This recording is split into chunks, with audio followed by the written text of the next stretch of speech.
در ناحیه یاغون ولایت ختلان در دایره کارهای آبادانی بخشیده به جشن 30 سالگی استقلالیت دولتی تدبیرهای سازندگی وسعت داده می شود. در دایره سالهای رشد دهات، سیاحی و هنرهای مردمی در دهات گلسره یوسفova 4 انشاءات تعینات گوناگون و یک گلگشت زیبا افتتاح گردید.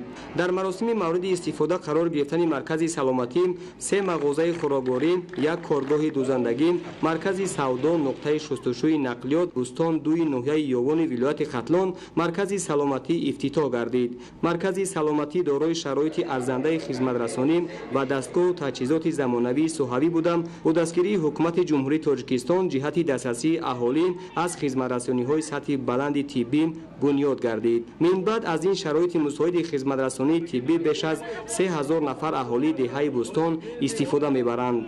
مرکز از حجره طبیب اولیوی، حجره ماماپزشک، حجره امگذرانی، حجره خدنه، حجره داروگذرانی، حجره امگذرانی و حجره ثبتگاه عبارت بوده با تمام تجهیزات‌های موثر و ماشین یاری طبی تامین می‌باشد.